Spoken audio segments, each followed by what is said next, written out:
आज की इस वीडियो में बात करने वाला हूं कि सीमन के थिक या थिन होने से, जिसको उर्फ आम में मनी का गाढ़ा होना या पतला होना हम बोलते हैं, उस वाले से मैं वीडियो बनाने वाला हूं। क्योंकि ये बहुत सारे कॉमन ये लोगों के मसाइल हैं और उनको ये इल्म नहीं होता कि असल में सीमन के थिन या थिक का असल में कंसेप्ट पीछे क्या है। इस वीडियो के तवज्जो से यकीनन आपका ये कंसेप्ट क्लियर हो जाएगा और आइंदा आपकी ये जो एक खदशा किसी का भी हो सकता है वो भी क्लियर होगा और आपको परेशान होने की भी जरूरत नहीं पड़ेगी।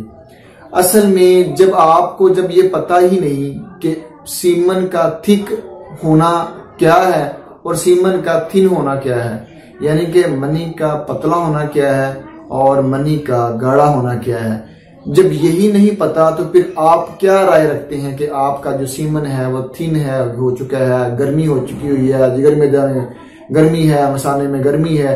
ये अक्सर औकात जहां भी मेरे पास ऐसे पेशेंट आते हैं और खुसूसन नौजवान जिनको इस बारे में इल्म नहीं होता, और मेरे ख्याल में ये उनकी सबसे बड़ी जो कमी पीछे हमारे यहाँ इस पर पहले वीडियो बनाई थी वो है हमारे यहाँ रहनुमाई का फुकदान। जब बच्चा बुलूग तक पहुंचता है, बहुत सारी चीजें जो मेरे ख्याल में हमारे पेरेंट्स को बता देनी चाहिए बच्चों को जब वो बुलूग तक पहुंचते हैं।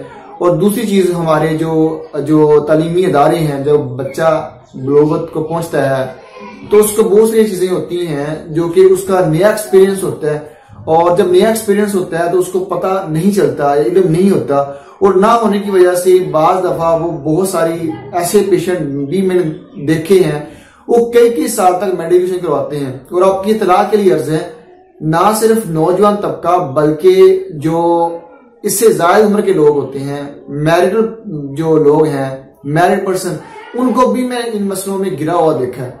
और यकीन जानेंगे इनमें से ज्यादा वो लोग हैं जिनको लाइलमी की वजह से वो परेशान है। मैं ये मानता हूं लोगों के मसाइल जरूर हैं, यकीनन है, लेकिन इतने ज्यादा नहीं है जितने ज्यादा हमने लाइलमी की वजह से बना ली होती। अब मिसाल लीजिएगा कि एक शख्स जो किसी चीज को ठीक करता है उसको उसकी दुरुस्ती नहीं पता, तो वो किस तरह जब वो पेचीदगी हालत में होगी या बीमारी की हालत में होगी उसको ठीक करेगा? यकीनन नहीं करेगा।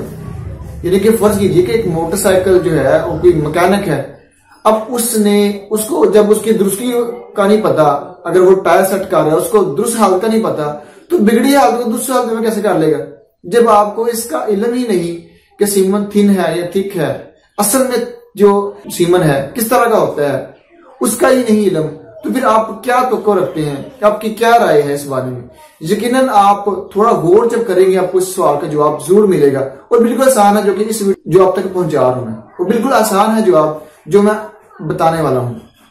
याद रखिए सीमन जो है इसका बात मैं यहाँ पे बात करता चलूं, बात का ये ख्याल होता है कि शायद कोई कमजोरी रह गई थी, कोई गलती थी, इसकी बुनियाद पे उसके खदशों की बुनियाद पर बात कर रहे होते हैं, उनका ये मसला है। और बालों को ये मसला होता है कि वो कह रहे होते हैं कोई मतलब जिगर मैदा में मसाने में गर्मी जिसकी वजह से ऐसा मसला हो रहा है, या फिर मैदे में जिगर में गर्मी हो गई है तो शायद ये मसला है, हालांकि ऐसा नहीं है। और इसके जो मेडिकेशन करवाते हैं ना, जो मुगल्लज़ वगैरह इस्तेमाल करते हैं, वो यार के हर मुगल्लज़ अद्वियात सिर्फ यही नहीं कि वो आपके इसको मसले को यानी को ठीक करेगी। मसला ऐसी अद्वियात भी है जो कि काउंट भी नहीं शायद होती हैं मुगल्लज़ अद्वियात के नुस्खा जात में, लेकिन उनका फंक्शन वही होता है, यानी कि उसको बेहतर करना। लेकिन वो थिक यानी कि वो मुगल्लज़ अद्वियात में उसका कोई उसमें उसका शुमार अद्वियात का नहीं होता। कहने का पीछे ये मतलब है कि जो सब मेडिकेशन है ना जो आप मुगल्लज़ अद्वियात की खा रहे हैं, इस्तेमाल कर रहे हैं, इसमें किसी दोस्त ने मुझे कॉल में बताई थी कि मेरा ये मसला था और कई सालों से मैं इस्तेमाल करता आ रहा था, लेकिन यह मसला हल नहीं था हुआ। लेकिन उस वीडियो के तवज्जो जो कि मैंने भेजी थी फेसबुक पे, उसका भी मत मिली और उसने हकीकत में वो मुझे बयान किया कि रियल में मैं गलती पे था और ये मेरे साथ ये मसला कई सालों से आ रहा था और मैं गलत इलाज यानी गलत मेडिकेशन करवाता रहा, खुद से मेडिकेशन की या फिर कहीं से सुन के फवायद के मतलब की चीजों के फवायद है इस्तेमाल करना पड़ा और मुझे बाद में बहुत सारे मसाइल का फिर सामना करना पड़ा। अलबत्ता खैर याद रखिएगा जो सीमन जो है अब बास के नजदीक बहुत ज्यादा थिक होना चाहिए। याद रखिएगा तिब्बी नुक्ता निगाह से बहुत ज्यादा थिक होना सीमन का ये भी दुरुस्ती वाली हार्ट कंडीशन नहीं है, और बहुत ज्यादा पानी की तरह थिन होना जो बह ही जाए, यानी कि वो लिक्विड इतना ज्यादा उसकी लिक्वेशन हो, यानी कि वो बिल्कुल पानी की तरह हो, ये भी दुरुस्त नहीं है। अगर ना वो पानी की तरह बिल्कुल बहने वाला है पानी की तरह, और ना वो बिल्कुल ही थिक है, तो इसका मतलब है वो सही हालत है इसकी।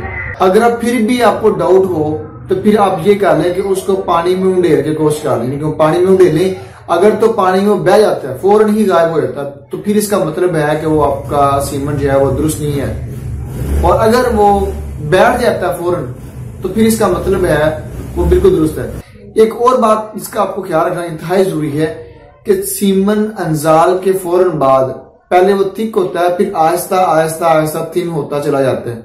बाज 5 मिनट के बाद जब देखते हैं उनको जब इल्म होता है ये तो बिल्कुल पानी की तरह है।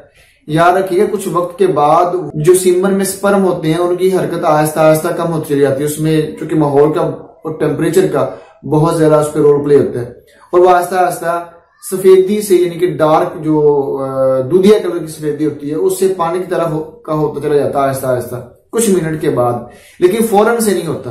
और अगर 5 मिनट के बाद बिल्कुल पानी की तरह हो चुका है तो फिर भी परेशानी वाली बात नहीं है।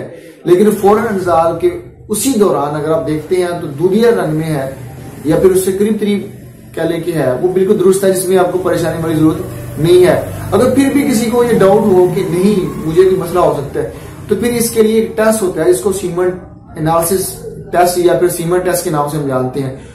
वो पूरा एनालिसिस आप करवा सकते हैं। वहां पे स्पर्म की काउंटेबिलिटी होती है और कितने स्लगिश इसमें स्लगिश है यानी कि कमजोर हैं और कितने डेड हैं, ये तीनों कैटेगरी तो उसमें बताया जाता है और साथ ही बताया जाता है कि कितने परसेंट जो है आपके स्पर्म एक्टिव हैं, वो कितने डेड हैं और कितने स्लगिश हैं। और उसके साथ उसमें पस सेल कितने आ रहे हैं और आरबीसी कितने आ रहे हैं नहीं आ रहे। और ये चीज अगर फिर भी आपको नहीं समझ आए तो फिर रिपोर्ट आप करवा सकते हैं जिसकी मैंने बात की। आपको फिर ये जो आपकी परेशानी जो है आपकी खत्म हो जाएगी। उम्मीद करता हूँ ये वीडियो उन तमाम लोगों के लिए जिनके ये सवालात थे और जिनको कम इल्मी की वजह से वो परेशान थे और उनके मुख्तलिफ सवाल पैदा होते रहते हैं, बाद दफा पूछते हैं, बाद दफा वो नहीं पूछ सकते किसी भी वजह से, उन तमाम लोगों के लिए बहुत मुफीद साबित होगी। और बहुत सारा ख्याल रखिएगा। वीडियो देखने का बहुत शुक्रिया। अस्सलाम वालेकुम।